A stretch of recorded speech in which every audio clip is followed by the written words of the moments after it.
Beleza, eu caí aqui de novo e como toda semana a gente vai continuar com os nossos estudos aí. Amanhã tem mais bate-papo.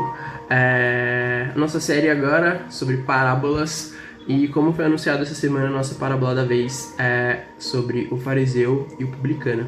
Eu acho que todo mundo já meio que ouviu falar, né? É uma parábola um pouquinho mais famosa, mas a gente vai discutir um pouquinho mais, vai pegar sobre alguns detalhes que a gente não costuma ouvir. Beleza? E eu vou começar com o texto bíblico que está lá em Lucas 18, a partir do verso 9, que diz assim na minha versão: a alguns que confiavam em sua própria justiça e desprezavam os outros, Jesus contou essa parábola. 2 homens subiram ao templo para orar. Um era fariseu e o outro era publicano. O fariseu, em pé, orava no íntimo: Deus, eu te agradeço, porque não sou como os outros homens, ladrões, corruptos, adúlteros, nem mesmo como esse publicano. Jejuo 2 vezes por semana e dou dízimo de tudo o quanto ganho. Mas o publicano ficou à distância. Ele nem ousava olhar para o céu, mas batendo no peito dizia: Deus, tem misericórdia de mim que sou pecador. Eu lhes digo que este homem, e não o outro, foi para casa justificado diante de Deus. Pois quem se exalta será humilhado, e quem se humilha será exaltado. Isso está lá em Lucas 18, do verso 9 até o 14, essa versão que ele foi NVI, tá? E eu gostaria de começar contextualizando um pouquinho mais sobre esses 2 personagens. O primeiro, a gente tem a gente costuma ter uma visão superficial do que seria um fariseu. A gente só vê ele como vilão da época de Cristo, o folgado, o pessoal que organizou o motim, organizou a confusão para crucificar Jesus Cristo. Mas tem um contexto histórico muito além disso.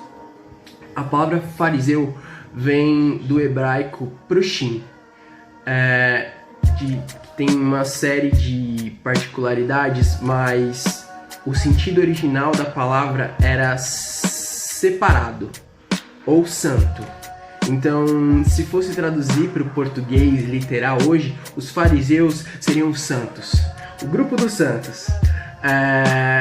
E eles foram responsáveis não só por coisas ruins, mas falando sobre histórico, dizem que os fariseus ajudaram na libertação de Israel dos gregos. É algo que não é descrito na Bíblia, fica naquele intervalo entre Malaquias e Mateus. Mas eles foram responsáveis por Israel se libertar do jugo dos Seleucidos, se eu não me engano.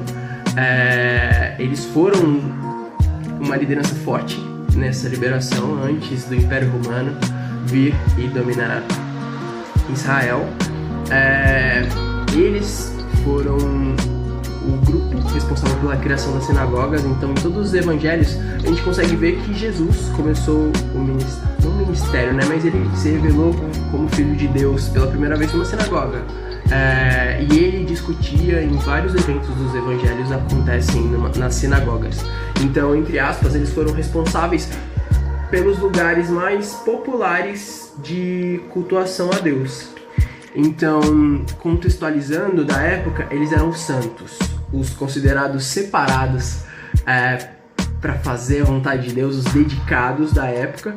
Além do mais, eles tinham, entre aspas, obras visíveis, que no caso, eles foram os criadores das sinagogas, eles eram os líderes das escolas, eles ensinavam, além de todos esses atos públicos. Só que eu queria listar um pouquinho das máximas dos fariseus, que era meio que o conjunto de valores que eles tinham no grupo, no bonde dos fariseus. A verdade é o selo de Deus, mas que toda ação religiosa Deus quer um coração puro. Toda oração deve ser precedida por um ato de caridade. Aquele que comete uma falta em segredo nega a onipotência de Deus. Se Deus reserva a recompensa das boas ações para o mundo futuro, é com o fim de que os homens ajam neste mundo por convicção e não por interesse. Sede dos discípulos de Arão, amai a paz e sacrificai tudo para mantê-la. Não julgues teu próximo até que te encontres no lugar dele. Julgai todo mundo com indulgência. Não envergonheis o próximo em público, porque isso poderia custar-lhe a vida e seríeis um criminoso. Mais vale estar entre os perseguidos que entre os perseguidores. Não te metas em nenhum assunto do qual possa resultar condenado à morte, ainda que culpado. Grande perigo é substituir Deus do coração por um coração de Deus. Ou seja, quando a gente analisa por fora o aspecto dos fariseus, hoje eles seriam considerados a elite do cristianismo, né? Eles seriam considerados, entre aspas, os justos, os que fazem, os que acontecem, os que têm bons exemplos, os que levam virtudes que hoje a gente consideraria absurdos. Se o fariseu descrito na parábola realmente seguisse todas essas máximas, a gente estaria falando aqui de um homem excelente, de alguém muito melhor do que descrito de muitos discípulos, né? A gente sabe que as atitudes dele mostram que ele deixava algumas dessas máximas de lado, mas o que eu quero deixar claro é que principalmente os fariseus, eles eram não só líderes religiosos, mas eles batiam no peito dizendo que ninguém amava a Deus mais do que eles. Não era uma questão apenas política. Vocês entenderam? Hoje, como eu falei, no nosso meio eles seriam, entre aspas, considerados a elite, os exemplos de um cristianismo, né, com todas as aspas possíveis. E do outro lado do ringue a gente tem o publicano. O que era o publicano? O publicano era o cobrador de impostos. Na Bíblia descreve lá em Levítico e Deuteronômio uma série de regras do povo depois que saiu do Egito, mas você consegue ver que diversas dessas regras dizem que, quando você tiver um escravo e ele for israelita, velho, depois de 7 anos ele está totalmente livre. Então, a lei, ela protegia o próprio povo. Eles eram um povo bem nacionalista na época.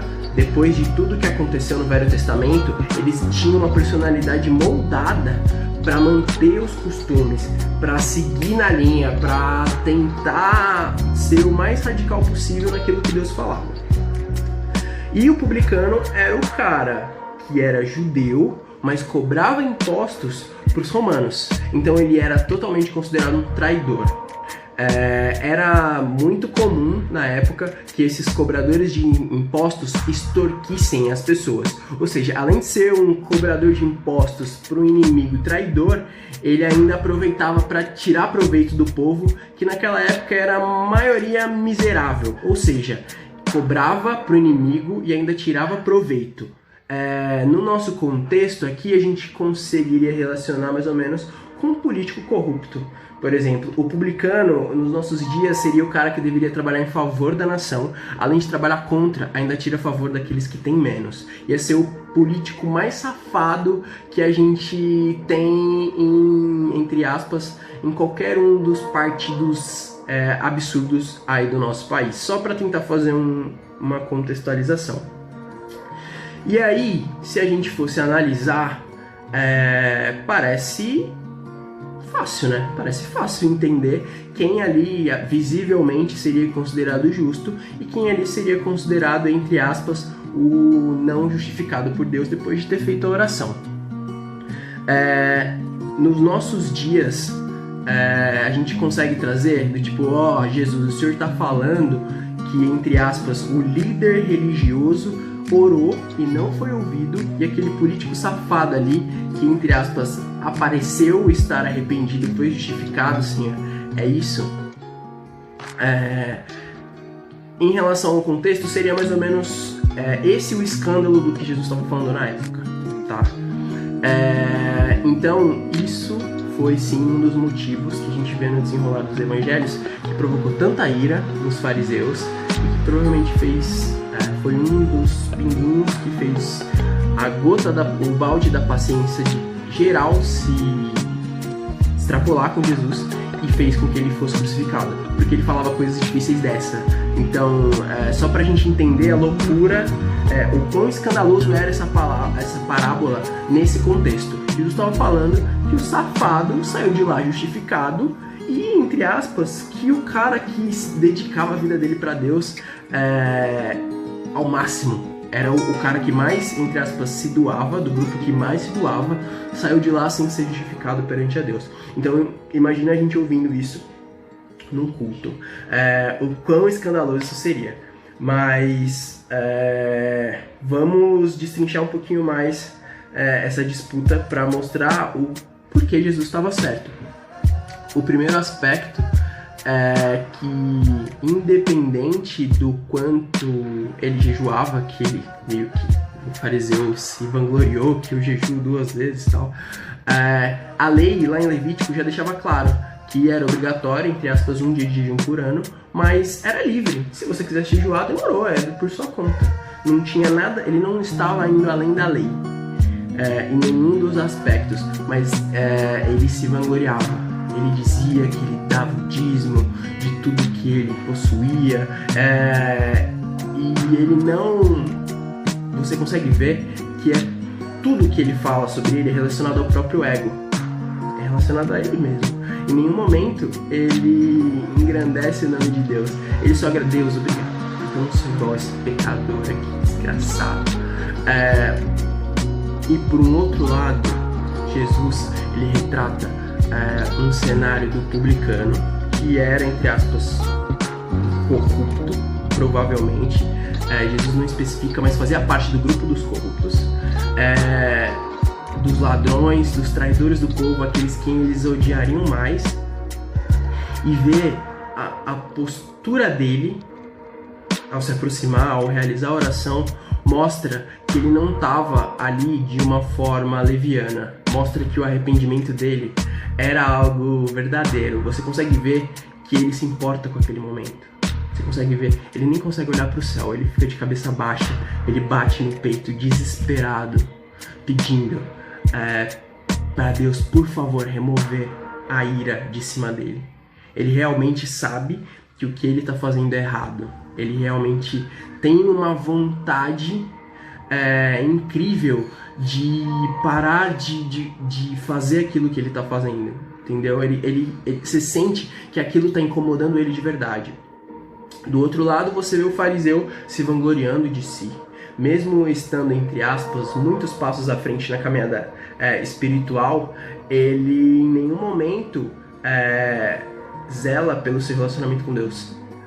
Então, isso é uma das coisas mais interessantes que Jesus deixa à mostra. O cara fariseu achava que dedicava a vida e fazia tudo que Deus queria, mas Jesus mostra aqui que ele não poderia estar mais errado. Alguns exemplos bem famosos que a gente costuma associar aos publicanos são de Mateus, o apóstolo que escreveu o Evangelho de Mateus, um dos 12, e de Zaqueu, que a gente ouve da musiquinha e tal. Mas sim, ele era um publicano. Os dois faziam parte desse grupo que Jesus estava descrevendo aqui. Ou seja, Jesus não só andava com esse tipo de pessoa que a gente consideraria torpe e totalmente corrupta, quanto ele fazia deles ótimos exemplos de conversão. E a gente não tem exemplos tão poderosos no meio dos zelosos pela lei, no meio desses zelosos pela religiosidade. Trazendo isso para um contexto nosso, fica muito fácil se a gente buscar na nossa cabeça exemplos dentro das nossas igrejas de pessoas que se comportam em ambos os papéis.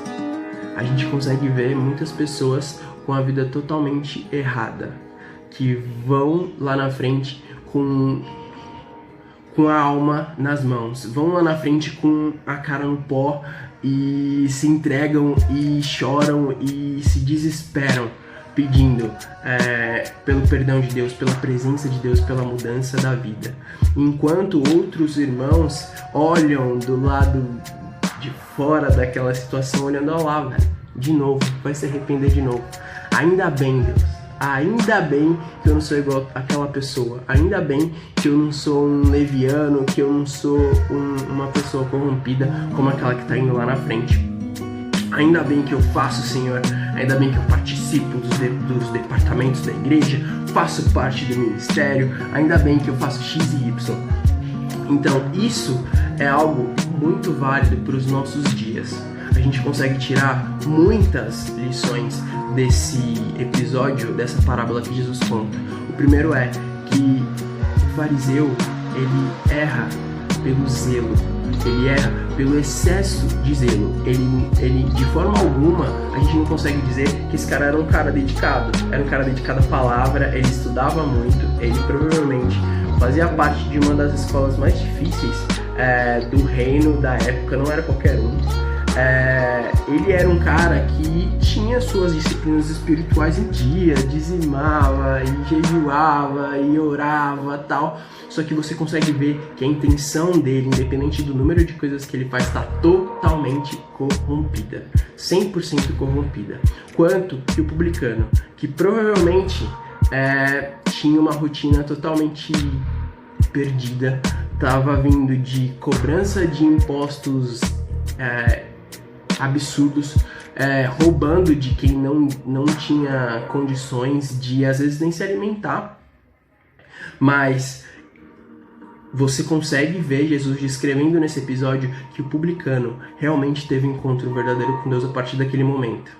Você consegue ver que, por mais que a rotina dele fosse péssima, a partir do momento que o relacionamento dele teve algo de profundo, a gente consegue ver aqui que ele realmente entendeu a situação. Ele conseguiu entender que o que ele fazia irava a Deus. Ele conseguiu entender que ele precisava do perdão de Deus. Ele teve a visão correta da situação, que o fariseu, com toda a dedicação dele, não conseguiu ter.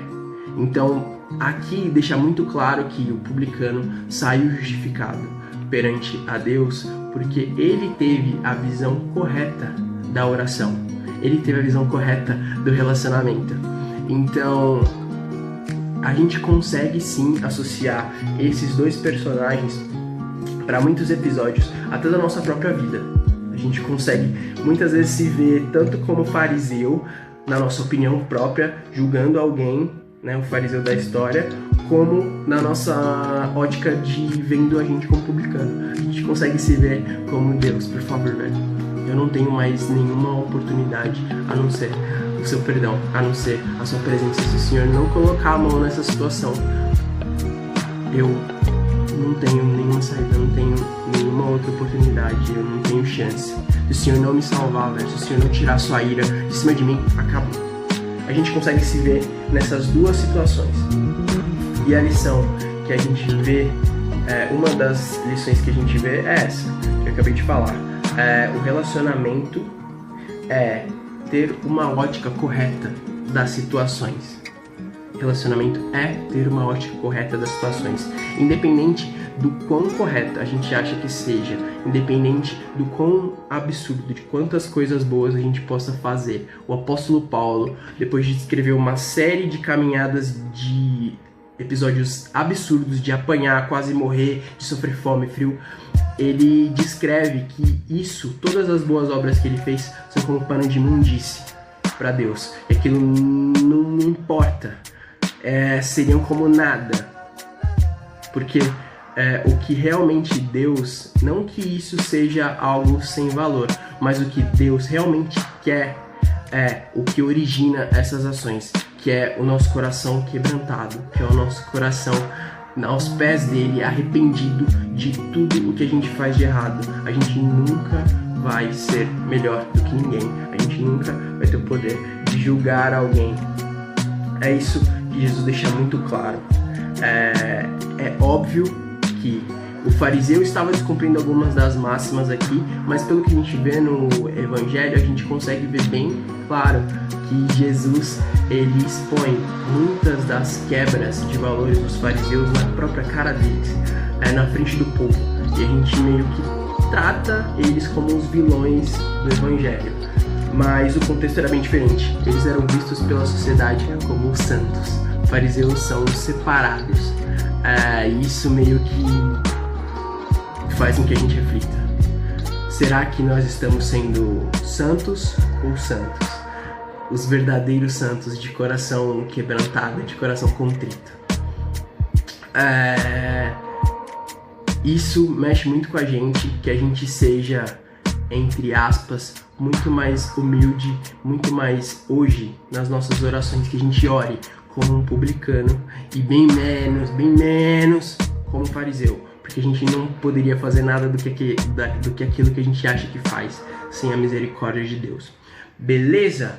Amanhã, sabadão, 8 horas, espero vocês. A gente se vê para trocar mais uma ideia, para compartilhar a experiência e para falar um pouquinho mais sobre esse contexto, tentar adaptar para os dias de hoje, pegar a opinião um pouquinho sobre como é que vocês fariam, o que vocês acham. Vocês acham que o fariseu está sendo injustiçado? Ele era um cara tão dedicado, fazia tanto na igreja dele, né?